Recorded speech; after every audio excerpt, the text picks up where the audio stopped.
Hey guys, thank you for joining me today on Godspot. I want to talk about listening like you're wrong. It says in James 1:19, New Living Translation, understand this, my brothers and sisters, you must all be quick to listen, slow to speak, and slow to get angry. Now there's a problem.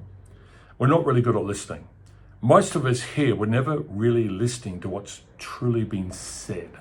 And so we have this understanding, we know it's true, that listening is an acquired skill. In fact, it's a real gift.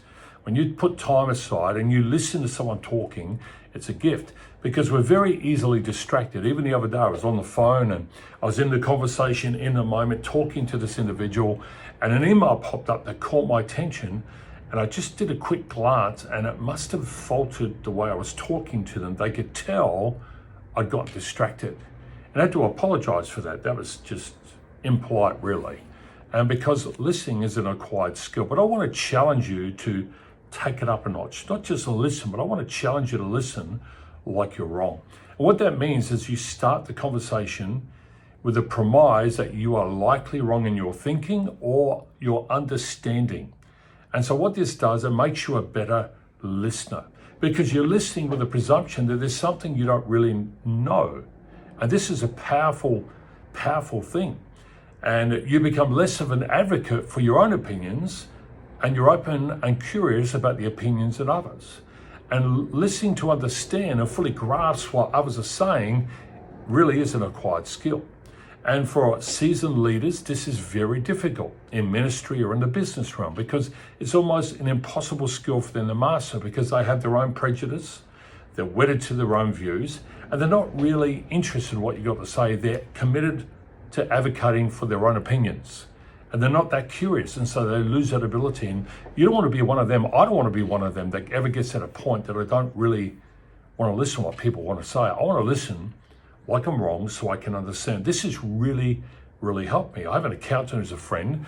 He's been an accountant for years, and he'll sit there and he'll break down all the numbers. He'll go through everything. And I sit there and I can nod as if I understand every little thing he says, but I stop him. And say, look, let's go back. What did you mean by that? And so he'll try and unpack that for me. And I go, no, I'm still not catching it. I say, look, I want you to talk to me as if this is accounting for dummies. And he laughs. And then he explains it to me. And you know what? I learn.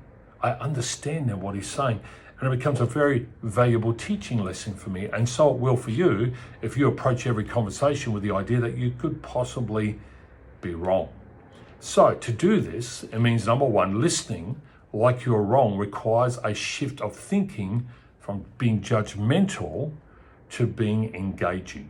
Number two, it means you suspend the need to judge, at least temporarily, and engage with others because the goal is understanding, with the idea that you could possibly be at fault and maybe it isn't the way you think it is. And thirdly, of course, this requires more questions than statements and more inquiry than advocacy.